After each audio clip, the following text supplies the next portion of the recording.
What up, fam? Welcome to Toon Lore Done Right, a podcast where I take a moment to give you a quick history of a film, TV show, character, or concept in animation.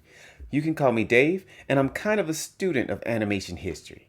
You can find me on Facebook at facebook.com/ToonLore and follow me on Instagram and Twitter at ToonLoreDR. As always, I want to give a special thanks to everyone who has been listening to and sharing the podcast. I really can't thank you guys enough for supporting my labor of love. Things continue to be interesting as we adjust to life during COVID, but y'all have stuck with me and I'm grateful for it. I also want to take this time to give a shout out to the people who nailed the trivia from last time, but nobody's answered yet. So I'm going to make it a little bit easier for people to respond to the trivia. It may make it a little bit less confusing when I do so. So from now on, you'll just need to tweet at me at ToonLoreDR with the episode title and the answer. So that should clear everything up. With that being said, today I have a real treat for you because I'm going to give you the TLDR on a fairly recent TV show that can be found on Netflix. I need to give a special shout out to Melvin Hughes for suggesting this episode. You can follow him on Twitch at xBlackxDestrox if you want to see some Call of Duty action and get some funny commentary along the way. Again, I want to thank him for suggesting the 2016 animated series Voltron, the Legendary Defender.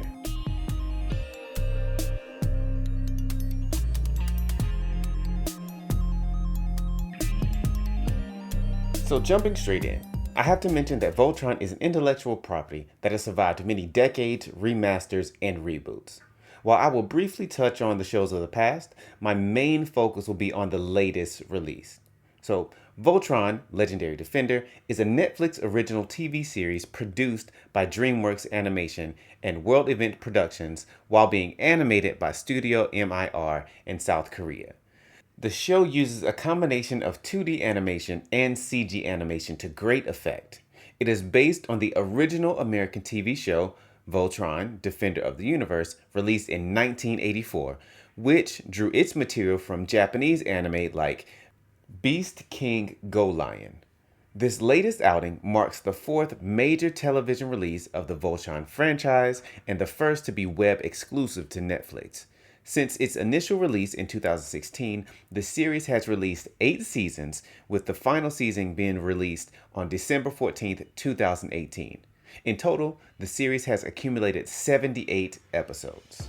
As I mentioned in my intro, Legendary Defender is not the first Voltron animated series.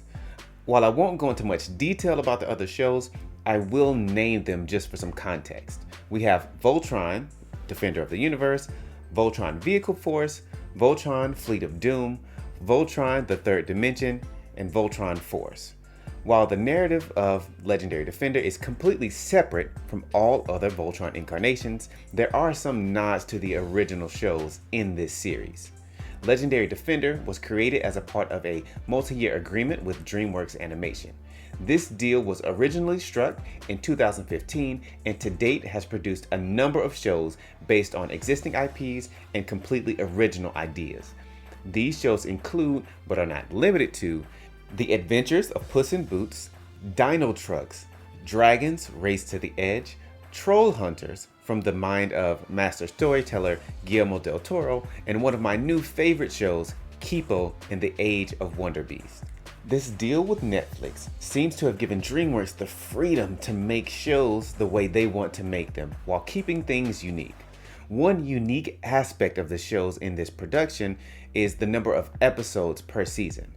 Unlike in traditional media, where there are a certain number of episodes that are needed per season, shows on Netflix are allowed to experiment with this to fit the needs of the show. There are 8 seasons in Voltron, and the number of episodes per season fits the needs of the show.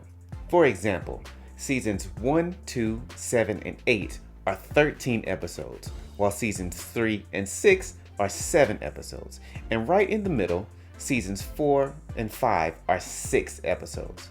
Now that I'm taking a look at the numbers, the show's beginning mirrors its end. This is a great storytelling device that really fits Legendary Defender well. Speaking of story, I would like to give you my impression of things as well.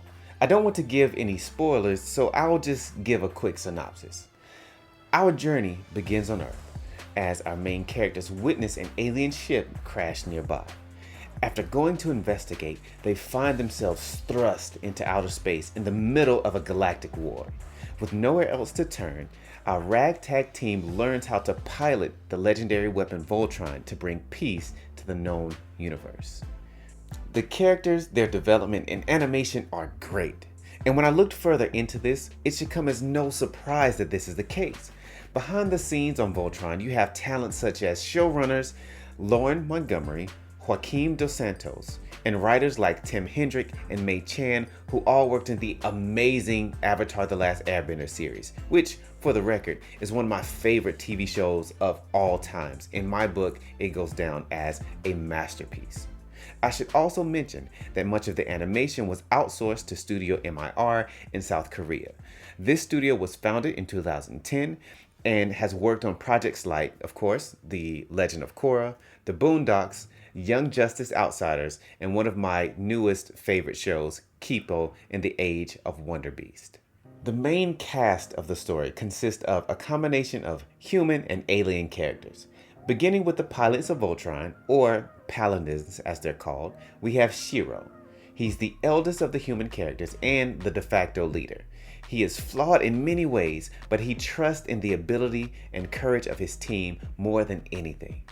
As the leader, he becomes the pilot of the Black Lion. Next, we have Keith. He's a hothead who has a hard time trusting people. His connection with Shiro affords him the place as Voltron's right hand and pilot of the Red Lion. Following Keith, we have Lance. He is a self-proclaimed ladies' man who is cocky, confrontational, and arrogant at times. However, when the chips are down, he has been known to give wise words to his team. His relationship with Keith starts off rocky, but grows into a near unbreakable bond. In the story, we see that his Latino roots help to give him a strong sense of family, and trust is a big deal to him. Hunk, on the other hand, on paper, is the exact opposite of what you would want in a pilot. He is constantly scared, rarely wants to battle anyone, and would rather defend than go on the offensive.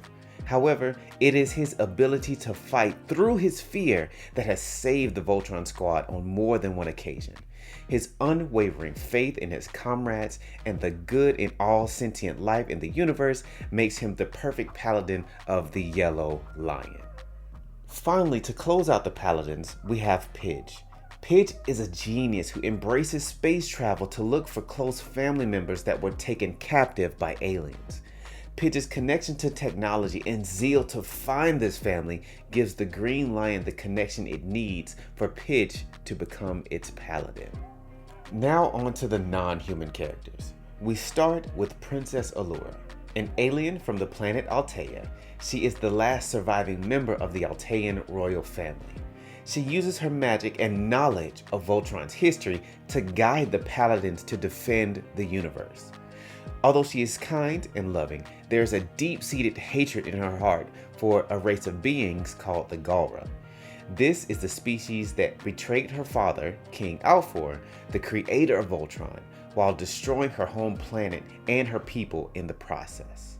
Then we have Karan, who, along with Allura, is the only other surviving Altean. He was tasked by King Alfor to be the guardian to Allura. Throughout the series, he is mainly used as comic relief. Even some of his more serious moments are played for laughs. But his knowledge of Altean history and his legitimate concern for the well-being of his team makes him a valuable part of the Voltron squad. Now I will talk about two of the major villains of the series, starting with Emperor Zarkon. He is the ruthless ruler of the Galra Empire and once friend to King Altor. He is on a relentless search for the Voltron Lions as he seeks to become the supreme ruler. He has conquered much of the universe already, but needs Voltron to solidify his dominance. The Voltron Lions are seen as the most powerful weapons in the universe, and if he has them in his possession, then nothing and no one will be able to oppose him. Finally, we have Hagar. Not much is known about her in the first few seasons, but she is a master of dark magic and serves the Galra Empire faithfully. She is the chief advisor to Emperor Zarkon, and although her methods of warfare may be unorthodox, it is clear that she is a force to be reckoned with.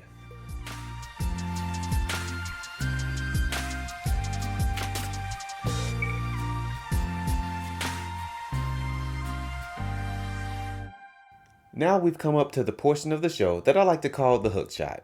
This is where I watch the first 3 to 5 episodes of the show at hand, and if I'm hooked, I'll let you know if you should give it a shot. With Voltron, I have recently watched the entire series, and I enjoyed the show overall. However, I must say that the show starts off a bit slow.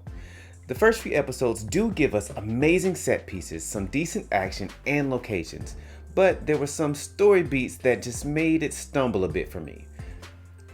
I have 2 examples that I want to share with you. First is Pidge. I mentioned earlier that Pidge is a tech genius, and that informs a lot of what we see. However, there is a point early on where Pidge's technological genius allows the team to hack into alien technology a bit too easily for my taste. It isn't really explained until the 4th or 5th season exactly why Pidge is that good with technology. We just have to accept it in the moment. Also, when the story begins, the human characters are whisked away to an alien planet in an instant, but none of them really show any longing for home until the 3rd or 4th episode. Especially since most of the team are teenagers, I expected something a little bit different coming from those characters. As for the things that I did like, the team's motivations to pilot Voltron were clear. There was an established sense of urgency with Zarkon's generals hot on their tails, and I must also mention that the mix of 2D and 3D elements are great, especially when Voltron assembles for the first time. It's so satisfying when it does. If you are a fan of the original series, you won't be disappointed when you see this for the very first time. All in all, when it comes to my recommendation, I will say this. If you are okay with stories that start a bit slow but finish strong, or if you are confident in the writing chops of those who have worked on the Avatar series, then I will definitely recommend Voltron to you. However, on the flip side, if you want a story that jumps straight into the action and straight into the intrigue, this may be a little rough for you to dive into. So just know that I feel like the payoff for the slow start is worth it in the end.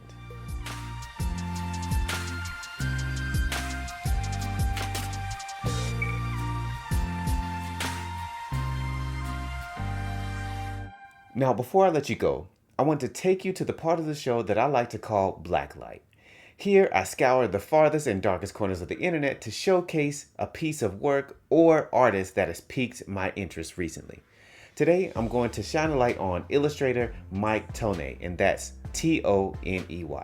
You can find him on Instagram at Mike Toney Designs, and you can see his website at shop.miketoney.com. Some time ago, I found him on Kickstarter and backed his project called Black Anime, Lost Children of the Diaspora. This is an art book comprised of 94 pages of original Black anime content, and I would love if you gave it a shot. And maybe you'll enjoy it as much as I did.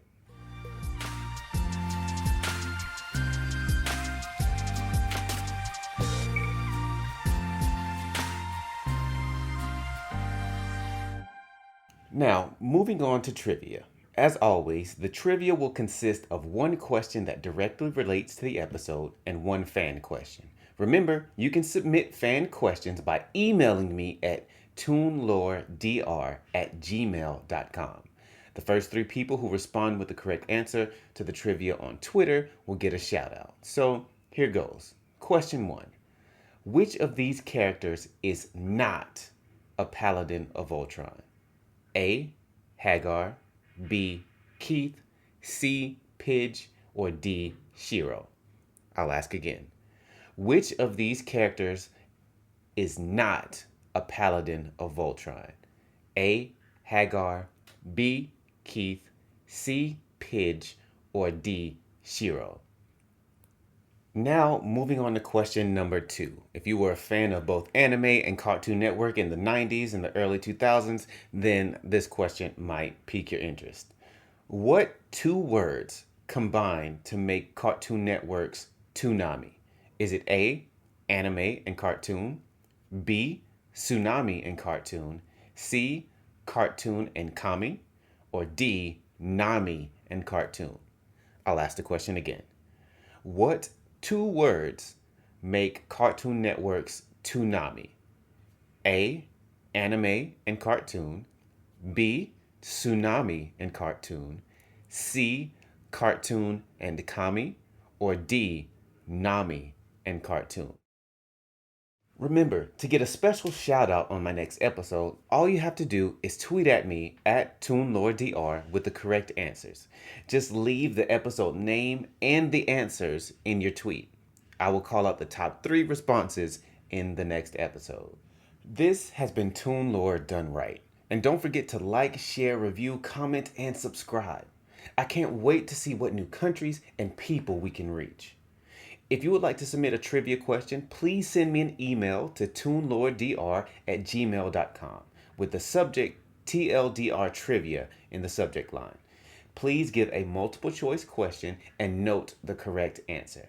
Also, feel free to leave your Twitter or Instagram handles in your message.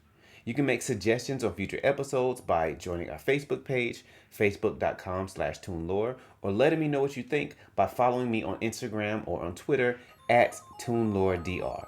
So, until the next time I can give you the TLDR on a film, TV show character, or concept in animation, it's been real.